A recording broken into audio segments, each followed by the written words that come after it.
निर्माण, पुनर्निर्माण, पुनर्विकास या सरकारी पैसे से अपना और अपने खास लोगों का विकास। बात दरअसल हम इसलिए कर रहे हैं कि एक बहुत चर्चित उपन्यास था राग दरबारी। राग दरबारी जो श्रीलाल शुक्ल का उपन्यास था, उसमें शिवपालगंज था। वो शिवपालगंज को जब आप देखते हैं तो आपको लगता है कि आपके हर कस्बे की वो कहानी है। इसी तरह याद आता है दुष्यंत कुमार का एक मशहूर शेर, अभी रमजान चल ही रहा है और अभी ईद आने वाली है, कि खास सड़कें बंद हैं मरम्मत के लिए, ये हमारे समय की सबसे सही पहचान है। दरअसल हम एक बात देख रहे हैं कि जो अभी विकास हो रहा है, और खास करके शहरी विकास, शहरी क्षेत्र में जो विकास हो रहा है वहाँ आबादी का दबाव बहुत है। जो इंफ्रास्ट्रक्चर है उसको मजबूत करने के नाम पर कभी चौड़ीकरण होता है, फिर वहां पर अतिक्रमण होता है, फिर वहां पर एक फिर से निर्माण चालू होता है। चौराहों का विकास करने के नाम पर मैं जब से देख रहा हूं कि कई बार चौराहे बनते हैं फिर टूट जाते हैं, डिवाइडर बनता है टूट जाता है, साइकिल के लिए मार्ग बनता है कि अलग से जो है वो साइकिल चलाएंगे लोग, फिर वहां पर कोई साइकिल नहीं चलती और वो भी आम उसमें आता है। हम ये देख रहे हैं पार्किंग होती है मल्टी लेवल, गाड़ी उसमें नहीं है, सड़कों पे गाड़ी है। तो लगातार शहरी विकास के लिए बहुत सारी चीजें हो रही है, सड़कों का संजाल फैल रहा है, पर इन सब के बीच में बार बार हम देखते हैं कि वो सड़कों के चौड़ीकरण के नाम पर जो बनी है सड़कें 5 महीने पहले, उसको खोदा जा रहा है। कहीं पर भी डामर होता है उसको खोद दिया जाता है, कहीं पे चौराहे बने उसको तोड़ दिया जाता है। तालाब जो है, अगर मैं एक प्रतीक के रूप में कहूं कि रायपुर का बूढ़ा तालाब, जिसको लोग हम अपनी गौरव गाथा कहते हैं, विवेकानंद के नाम पे रखे हैं, उस तालाब में पिछले कितने सालों से मुझे याद है कि सौंदर्यीकरण हो रहा है, उसकी सफाई हो रही है और कितना पैसा गया, पर क्या हासिल हुआ? वहां चौपाटी बन रही है, कभी कांग्रेस का महापौर रहता है तब चौपाटी बनती है, बीजेपी के महापौर हैं तो चौपाटी बन रही है, कभी उसको प्राइवेट जो है कंपनी को लीज पर दे दिया जाता है, एक विवाद रहता है। और कितना पैसा पानी में गया और बूढ़ा तालाब का पानी किस तरह से दूषित हो गया है, ये भी एक देखते बनता है।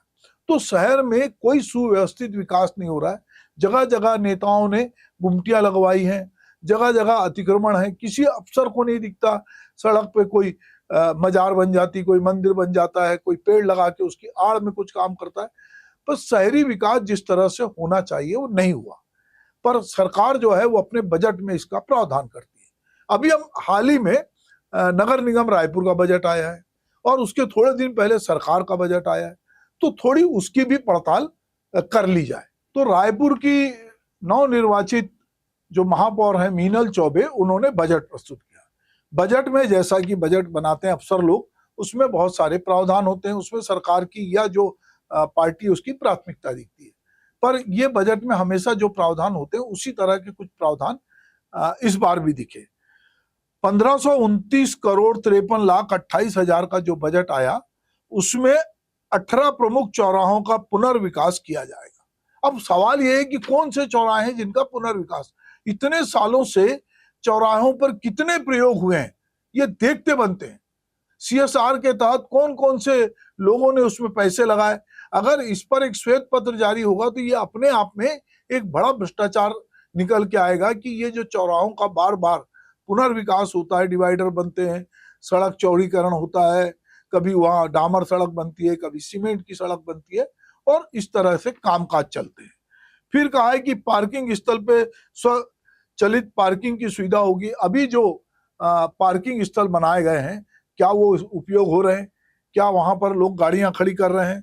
शहरों में को धूल मुक्त करने के लिए सड़क का डामरीकरण और कांक्रीटीकरण, महादेव घाट का सौंदर्यीकरण पे 15 करोड़ और पर्यावरण संरक्षण वृक्षारोपण के लिए 10 करोड़। कोई बुरी बात नहीं है, शहर में इंफ्रास्ट्रक्चर बनना चाहिए, शहर में बहुत सारा विकास होना चाहिए, पर यह भी देखा जाना चाहिए कि क्या इस विकास के नाम पे, निर्माण के नाम पे, पुनर्निर्माण के नाम पे, डामरीकरण के नाम पे, कांक्रीटीकरण के नाम पर ऐसा तो नहीं कि अफसर उसी जगह को बार बार बनाते हैं और ये लोगों के दिमाग में है कि बार बार वही सड़कें बनती है, उन्हीं तालाब में सफाई होती है, फिर से कचरा आता है।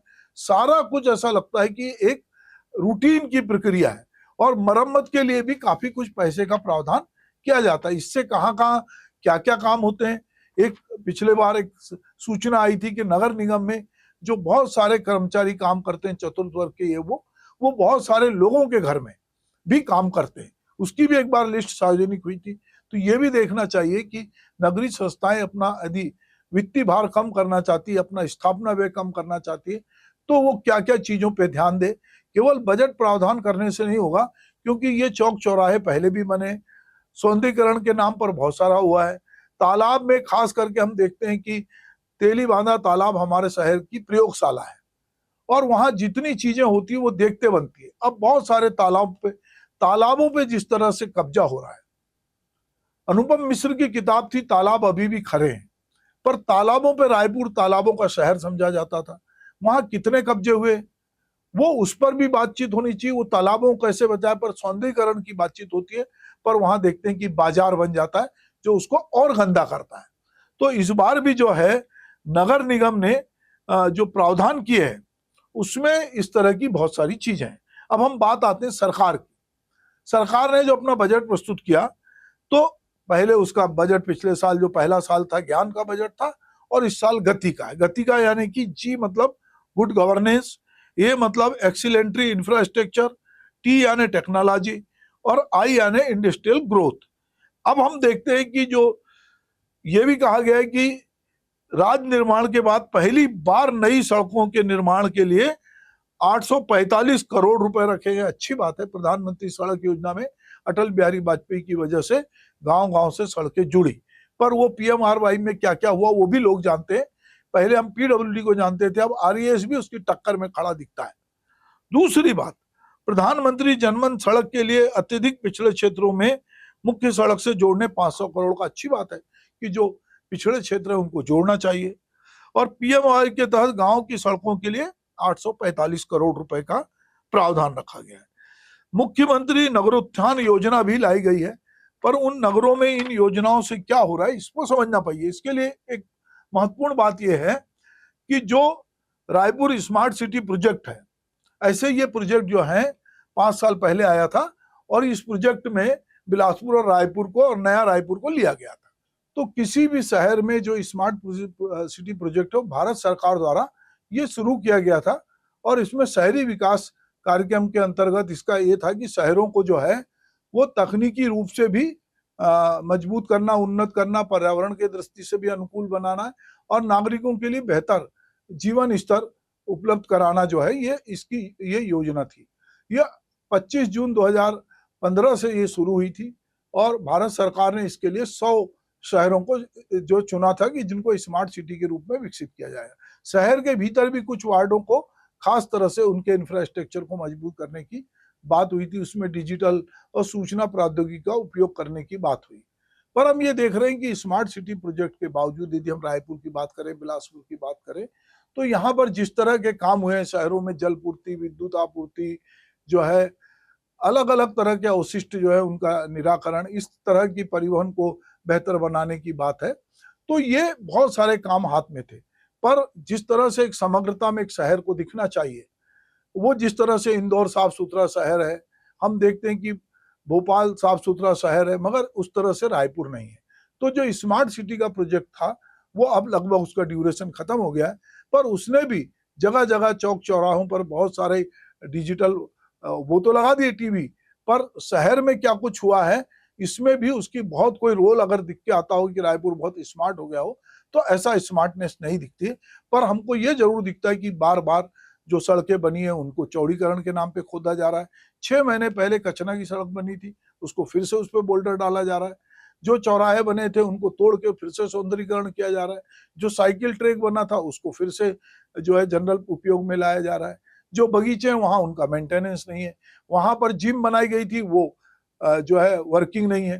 तो ऐसी बहुत सारे इंफ्रास्ट्रक्चर खड़े किए जाते हैं जिनको जो खरीदी में लोगों का विश्वास होता है, वो कैसे चलेंगे, उसमें जन भागीदारी कैसी होगी, उसके लिए क्या सोर्स होंगे, इस बारे में कोई नहीं सोचा जाता। तालाबों को दुकान में तब्दील करने की कोशिश है, उसका सौंदर्यीकरण के नाम पर उसमें बाजार बनाया जाता है, पर वहां लोग जो है चैन से बैठ सके ऐसी व्यवस्था नहीं है। या तालाब साफ सुथरा हो, उसका पानी जो है वो गंदा नहीं हो। तो ये भी एक व्यवस्था होनी चाहिए। दुष्यंत का एक शेर मुझे याद आता है कि अब तो इस तालाब का पानी बदल दो कि कमल के फूल कुम्हलाने लगे हैं।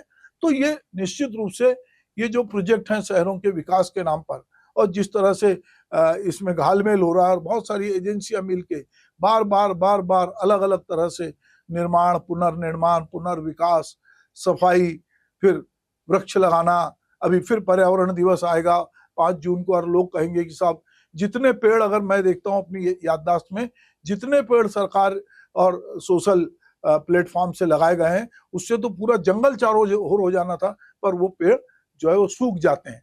तो निश्चित रूप से ये समझने की जरूरत है कि चाहे आप सरकार बजट प्रावधान करे, चाहे नगर निगम प्रावधान करे या कोई एजेंसी करे, उसमें आपस में जब तक तालमेल नहीं होगा, आप एक बार सड़क बनाएंगे फिर एक बार खोदेंगे, एक बार जो है चौराहे बनाएंगे फिर उसको तोड़ेंगे, आप एक बार सौंदर्यीकरण के नाम पे कोई मूर्ति लगाएंगे फिर उसको हटाएंगे, तो ये लगातार होने वाली प्रक्रिया है। आप सड़क चौड़ीकरण करते हैं, फिर उसमें दुकान लग जाती है और आपका कोई रोक टोक नहीं। आप पार्किंग बनाते हैं, गाड़ियां वहां खड़ी नहीं होती, जहां होना चाहिए वहां खड़ी होती है। तो ये बहुत सारी चीजें हैं जो एक शहरी विकास में, शहर के सौंदर्यीकरण में कहीं ना कहीं बाधा है, और इसको सबको मिलकर सोचना पड़ेगा, वरना वही होगा कि आप एक सड़क बनाएंगे फिर वो सड़क खुदेगी। नमस्कार।